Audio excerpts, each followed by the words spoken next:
Elə bir boğazın uzmanında suloylar var idi, keçirmə və səlilimi. Baxdınız, dediniz ki, düyünlər var.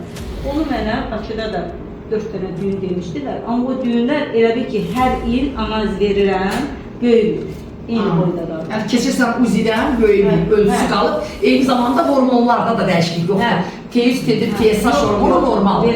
Çox şükür ki, normaldır. Ən böyük çox şükür onadır ki, düyünlər böyümür və onda kalsinatlar əmələ gəlmir, canım mənim. Düyünlərin xarici daxili qanlanması yoxdur, buna şükür. Düyünlər böyümür, buna şükür, onda kalsinatlar əmələ gəlmir. Ola bilir, bəzən düyün böyüyür, xarici daxili qanlanması var, kalsinatları var, amma teyit edir, TSH normaldır. Bax, o xəstəni aldada bilər. O xəstə mütləq və mütləq həmən xəstə əməliyyat olmalıdır. Bir mənə alın. Məsələn, mənim bir xəstəm var, papil ayının birində Allah qısa əməliyyat olunacaq. Professorumuz Əziz mənim eləcək əməliyyatı. Artıq orada papillər karsinomya, meyillik var. Yəni 65% maddiyə meyillik. Amma sizdə heç bir təhlükəsi yoxdur canım bacım, heç bir qorxusu yoxdur.